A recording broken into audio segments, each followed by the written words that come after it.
Well, if you're going to do a new Maul show and you're curious as to what part of the 15 years of his unknown history to examine, it would have to be when the Galactic Empire rises.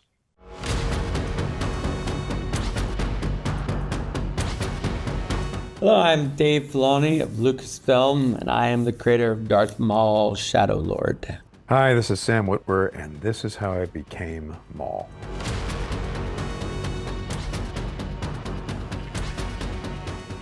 It can Over the years, it was always very clear that Maul was a very beloved character, that people were interested in him, and I think a lot of people were surprised when he met his demise by the end of that first film. Obviously, he's quite an iconic character in the way he looks and the way he wields his lightsaber. First time on screen, we'd seen a double-bladed lightsaber, which people kind of take for granted now, I think. But back then, it was like, oh my gosh, that's something we'd only read about and seen in comic books. And so there were all these things that were jumping onto the screen that we'd never, as Star Wars fans, really seen before, but believed. And Maul's kind of right at the center of all of that. Even the style of lightsaber fighting, which is quite different than what it was in the original trilogy, the style Nick Gillard and Ray Park kind of used was quite fast and just fantastic in its style and its form. So, there are all these reasons why Maul is this beloved character. And also, I think the mystique of it, like that he was short-lived, kind of gave you the mystery. Who is this shadowy guy? Years later, working on Clone Wars, when George, was exploring villains and what he wanted to do, he had all these ideas about how maybe Maul had survived. And one day he was like, Dave, what if we brought Darth Maul back? Which I said is going to be very difficult because you cut him in half. Which I thought was kind of an answer to the Boba Fett thing, where Boba Fett never seemed to die and fans wanted him alive. I thought, wow, it's so definitive in Phantom Menace, you cut him in half. And of course, then it became my thing to deal with, how to put him back together. And so, but we had a great team of writers and working with George, and just came up with a way that maybe his hate could have kept him alive, that those things that he was taught in the dark arts, that some things are unnatural, as we know, Palpatine says, and maybe there was an unnatural way that he was able to stave off death and become some wretched thing in Clone Wars that kept him alive. There were also explorations of this already going on in comic books, I should note, and there are some interesting things where Maul came back with cybernetic legs, and that was really well received by a lot of fans. And so we kind of worked off of that and try to bring everything together. But yeah, it was, I never thought I'd be putting Maul back together again, and yet we have, and I think it's been to great benefit of Star Wars. It definitely was to our benefit in Clone Wars to have him. Well, Dave and George spoke very closely about what they were trying to achieve with Maul. And Dave did me the wonderful service of really making so much time to discuss that character. We talked over and over and over again. I was shooting a series in Montreal at the time. I remember I would ditch out in the middle of shots or, during a lunch period in my trailer, and we'd have these extraordinary conversations about villainous characters and what makes them interesting and what characters have interested us over the years, why we were drawn to them, what we thought their potential was in terms of what they were capable of, what they weren't capable of, what lines they would and would not cross, all of those things. And Dave, for example, would talk about Gollum. And I said, okay, well, that's interesting. That's interesting because there is no Gollum without Smeagol. And Dave said, exactly. You have to understand that underneath this character is someone who is really trying to accomplish things that people can relate to, but they're trapped inside. Oh, interesting, okay. And then we would talk about, I brought up Colonel Kurtz from Apocalypse Now, like he is tuned into something that we don't understand, and that he has a message for us, but he's trying to communicate to us, but we're not capable of receiving it, possibly. And then finally, we talked about Khan Noonien Singh from Star Trek as a wonderful model also for the Maul character. What I think the Khan element brought to it was that Khan feels entirely justified in what he's doing. And if you look at it from Khan's point of view, you kind of get it. You kind of go, okay, yeah, yep, I get it. That's a tough position he was put in. So we had these wonderful conversations. He never told me, Sam, I want the voice to sound like this, or I want him to come off like this. We just had these conversations, and Dave just trusted that should we agree on who he is, that the voice would just kind of happen. And I suppose that's that's kind of how it went down. That's how it happened. My hatred kept my spirit intact, even though my body was not. Yet I was lost and became a rabid animal. And such is how you found me, brother, discarded, forgotten. Yeah, I'd gotten to know Sam over the years, somebody that was a very big fan, but somebody also that was incredibly talented as an actor and as a performer. They just really Sam would go all in for what he was doing as Star Killer, and I found that really interesting. I knew when we were going to do Maul that I wanted somebody that would kind of understand the gravity of that, what that meant to bring this character back. There are certain times when I'm casting, we're like, well, we have to have somebody that's really in the weeds on this and really gets it. This isn't just another thing they're doing. This is a very big deal and would understand it on a deeper level. And so I, thought of Sam and what he could bring as far as being a villain to that character, and how, because there were so few lines of Phantom Menace, we had some flexibility as to the personality. There wasn't, we didn't really see a lot. He was being very subservient and taking direction from the Emperor. I wanted a more crazed insanity going on, and somebody that, over the years, especially you watching Clone Wars, he's reading the signs and he's kind of tapped into the force in the galaxy and what's going on, but it also kind of drives him a little bit, off the deep end a bit. He's paranoid, he's hungry for power and will do anything to get it, but he's also worried and in fear, because usually the great villains are also the people that are most afraid. They're constantly in fear of being betrayed, backstabbed. Uneasy is the head that wears the crown, right? And he wants to wear the crown. So Sam was the perfect person to kind of, work with on that character, especially bringing them back to life and go through these different stages of evolution. And he reveals himself, I think, Maul, to be a lot more, perhaps the word is educated and thoughtful than people would have assumed when he's just a shadowy apprentice. But now he's on his own away from Sidious. He has to be more active and do things. But our feeling was always that the apprentice of a Jedi trained, a martial artist trained, a Sith trained, is somebody that would be very well educated, well read, understand the galaxy, understand how it works, not just somebody that fights. He might have seemed like somebody that fights in Phantom Menace because that's all he needed to be. But now we're revealing that in Clone Wars, the Sith training involves a lot more than just this brutality and violence and anger and hate. It's Palpatine deceives everyone, the Jedi included, and it takes somebody of intelligence to make all those relationships and work it in a way to his benefit. And so we wanted Maul to feel like a branch of that tree, that he is a link to the lineage of Palpatine, to the great Sith Lords that came before him. It was important to me that at least at some point, the fans needed to get the Phantom Menace version of Maul, because that had to be the starting point for the voice. You had to imagine that this was the same guy. But we decided early on that the Maul in Phantom Menace he was on his best behavior, and it's a soldier saying, yes, sir, I've got this, sir, But that if you were to take him aside and talk to him, he would have a lot to say. Well, the Maul that we meet in Clone Wars is 10 years on, and he's also insane. So we went completely extreme, which in one of the most inspired George Lucas ideas ever, what we now refer to as Spider Maul, the madness of the dark side and how he is kind of stuck in Hades almost, and his brother has to come down into the afterlife and pluck him out and heal him. So then talk about a mythological journey. It was really incredible. But once he got his mind back, I wanted at least one episode where he sounded very similar to how he sounded in Phantom Menace. And then from there, we could slowly start doing whatever we wanted with him, because we surmised that this character had a lot to say. You should have chosen the dark side, Master Jedi. Your emotions betray you. I don't know if anything was surprising. I mean, I guess surprising in that I never thought Maul would be a villain that we centered a lot of things around when I started Clone Wars. But I always trusted George and his instincts and his story sense, of course.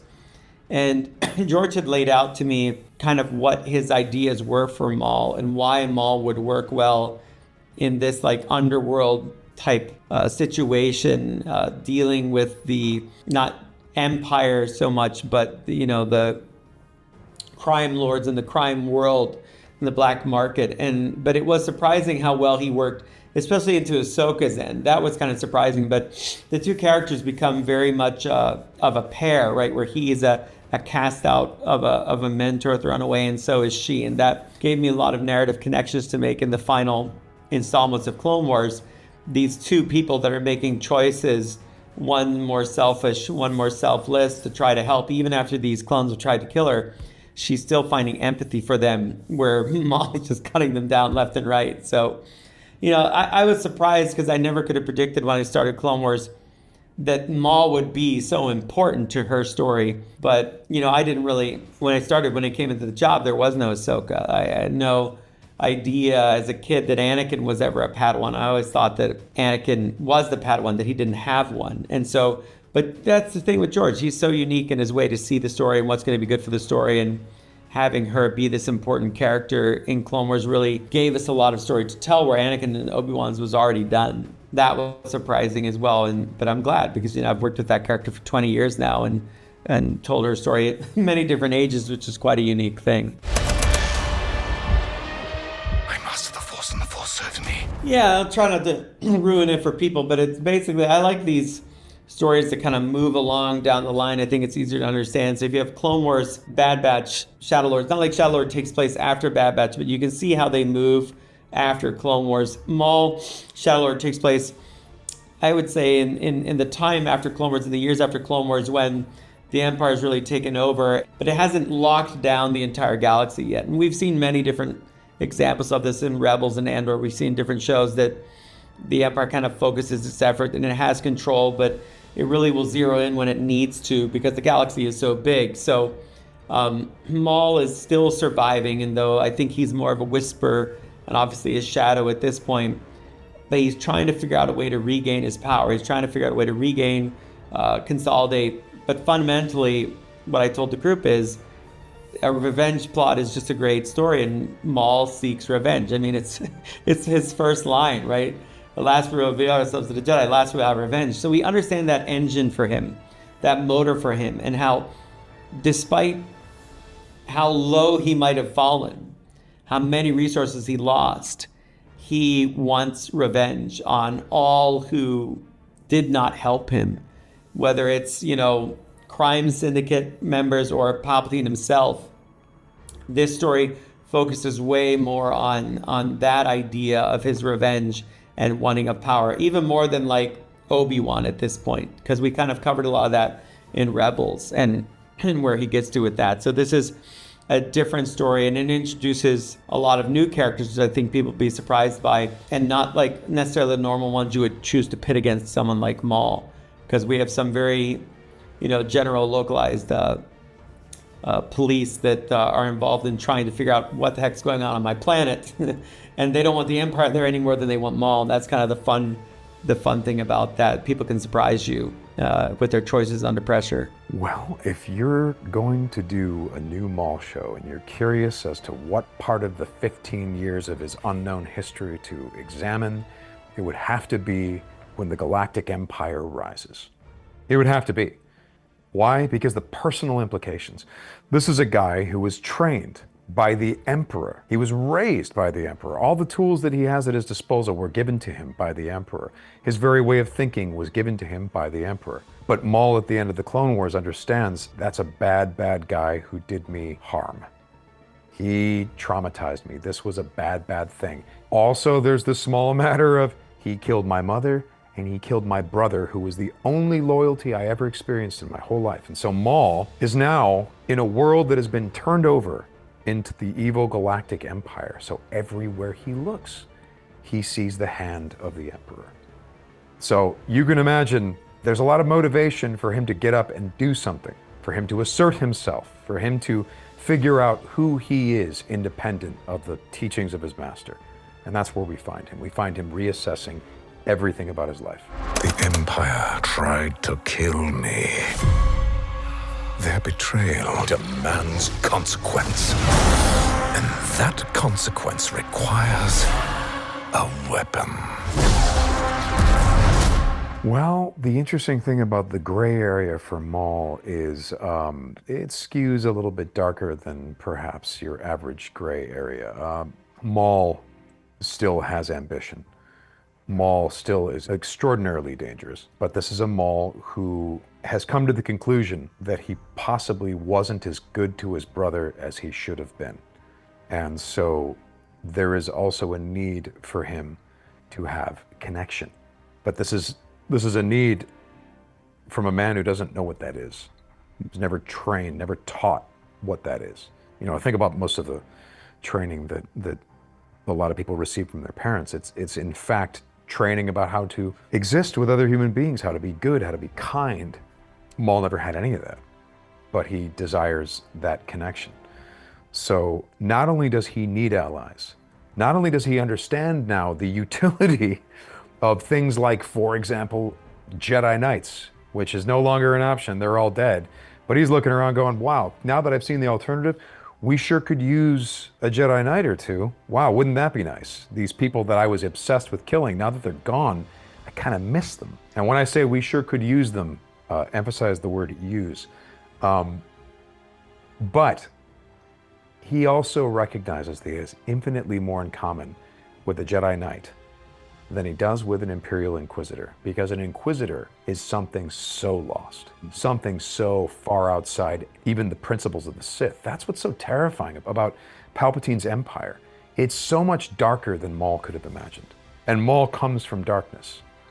So Maul is, he's spurned on toward, he's speeding toward action. He wants to do something. He wants to assert himself. He wants to reestablish his power base and teach lessons to those who have wronged him. But in the middle of all this is someone who also is fascinated by the possibility of finding loyalty in his life. But again, this is a man who doesn't really understand what that is. Well, as far as Maul, like, choosing allies or not, it's always to his benefit, right? Like, he'll work with Ahsoka because it's his benefit. Now, he makes the mistake with her thinking, like, well, I'll be in charge and you'll be my apprentice, and she has no interest in that whatsoever.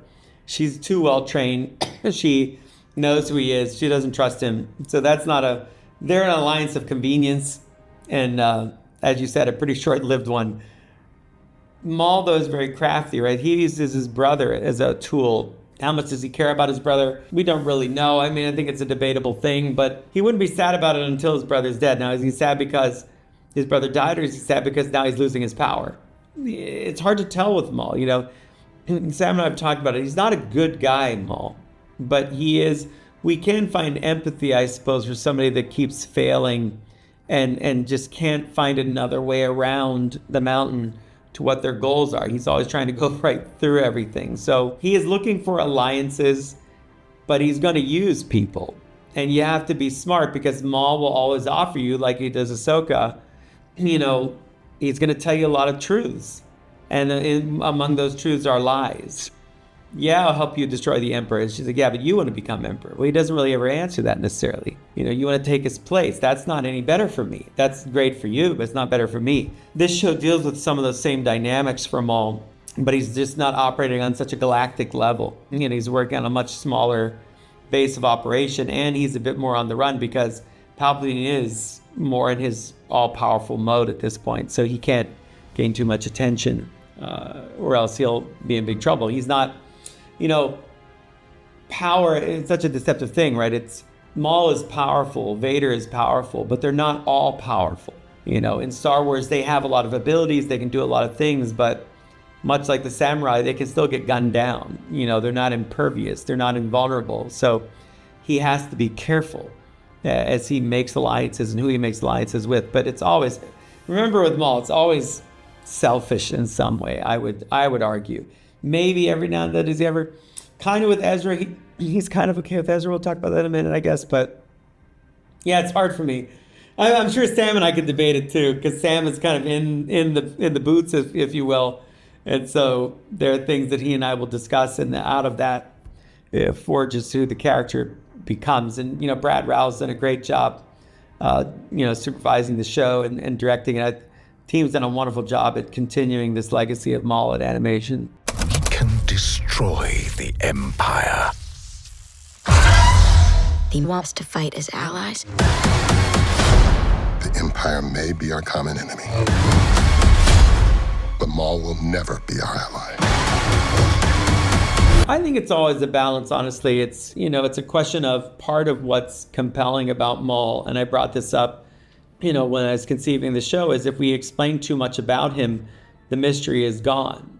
And suddenly the shadow becomes something that's out in the bright light, and it can change what makes the character special. So there is a balancing act of, I don't want to know every minute of every day of him. I don't want to know him in a way that makes me understand maybe too much what drives him, because then we're going to start to lose attention.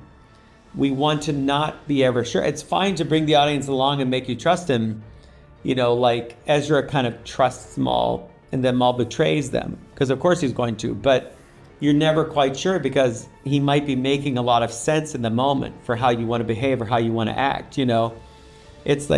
But it's nothing new. I mean, it's just, to me, how the psychology of the dark side and light side works. It's Palpatine telling Anakin the Jedi are trying to take over. Are you going to believe that? But Anakin has a lot of reason to believe that, because he's being fed this. Now, here's the moment where Anakin has to make a choice, and selfishly, he wants to save his wife. And so he makes a choice for himself. And with Maul, it's always, he's manipulating people around him to his benefit. So is there anything more with Maul? I think you have to be careful. I think right now I'm very happy with the show and how well that's gone. And you'll see in the show there's a balance between Maul and the other characters and how much we show about him. I guess the easiest answer is, in success, there's always room. But again, we must be careful. Maul. The Shadow. What fun! What fun! When we did Rebels, it was clear to me that this was a man at the end of his rope who had no place left to go, and he wasn't even building up, any large organization or taking over planets. He seemed to be on a much more personal journey, and it almost seemed like a quest for meaning at that point. So there was a real sadness to that version of the character. And it's interesting in Shadow Lord to now explore how he got there, because there are huge differences in who Maul is in Rebels and who Maul was in Clone Wars. It was kind of part of the plan during Rebels that I felt like we'd created this kind of ridiculously big loose end in Darth Maul running around the galaxy. And since we were the ones to kind of open that particular Pandora's box in animation, I felt that we should be the ones to close it as well. And it was a way to bring in a character like Obi-Wan as well, but do it from like Ezra's point of view and what he would know about Obi-Wan, if very little he would know, and kind of play with the ideas of, this unchecked revenge that Maul needed, and how what I was most interested in was, by that point, Obi-Wan would have really let it go, because he's on this completely different path. And you see one person that's let go of the past and all the terrible things that have happened to them, and one person that can never do that.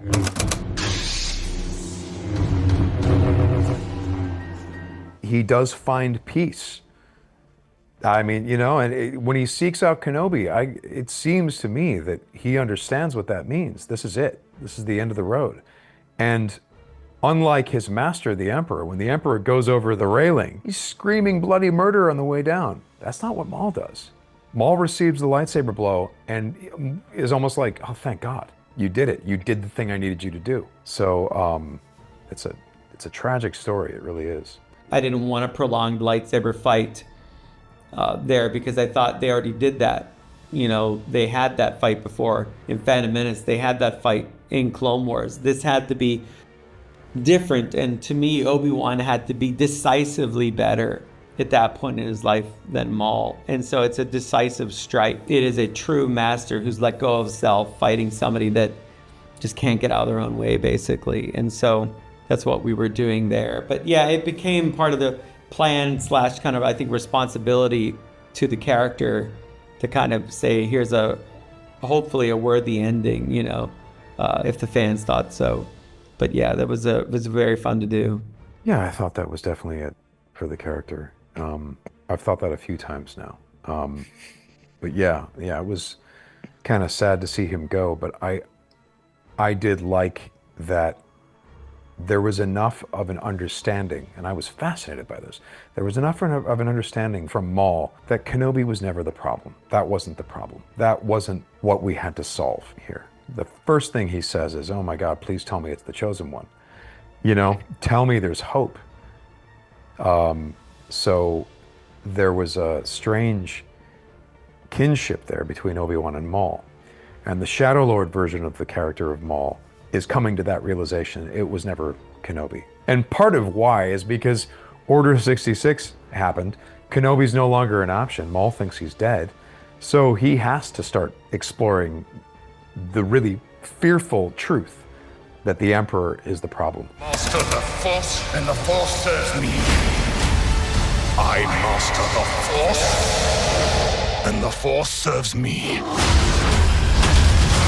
It's not my character, it's a character that I am fortunate enough to shepherd through, and I take care of that character as best I can, and as I was taught. But whenever it's a character from the film, be it Maul or Obi-Wan, Anakin, I'm always very cautious of what they say, what they do, because I don't want to affect George's great work, because George's films tell their story. He said everything he wants to say about them. I don't feel need. I'm not filling in gaps or blanks that people didn't have. Maul's a little bit unique because it goes beyond what was in the films. So you have a little more room to play there than, say, like with Anakin, you have to be even more careful. Obi-Wan, to be very careful. Maul is fun in this series. I think Shadow Lord fun because it plays on new ideas that we didn't know the character lived after Phantom Menace. So now we're expanding on, well, what would he become in this time? And again, like I said, but a lot of it comes back to the talks that I had with George when I worked on Clone Wars, and those are just so valuable to me as far as stories go, and part of the 20-year history I have with animation with Lucasfilm and trying to tell these stories and guide these stories. So I suppose in the long run, I'll look back and I just always, it's emotional. Like for me, the emotional part is the people. I love working with the crew. I love working with the team. I love seeing what they've created. I'm so proud of them. And Shadow Lord, I think they've done a fantastic job.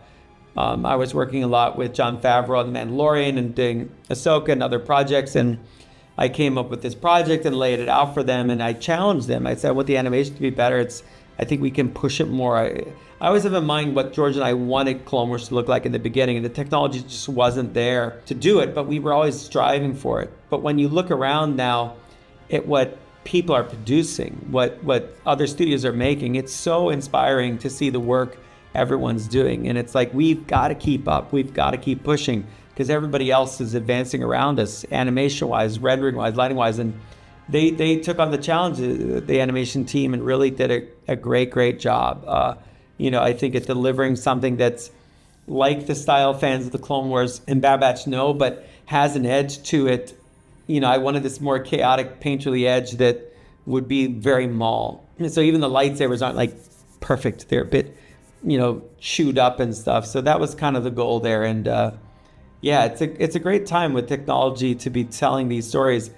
What computer animation can do now versus when we started, it's night and day. It's so different. And if I was a young, not anymore, if I was a young person making stories, I'd be just doing whatever I could because the tools are right there at your fingertips. You have your dark characters like Darth Sidious, who is the darkest of the dark, and there's a real meditation on the worst features of mankind in that character. Maul is kind of like a cautionary tale where you can see what he thinks he's doing, but then you step back and you see what he's really doing. And there's a gulf between the two. And that's compelling for me because it seems to me that between intention and action can be the difference between good and evil. So Maul may actually have some intentions that are fairly worthy.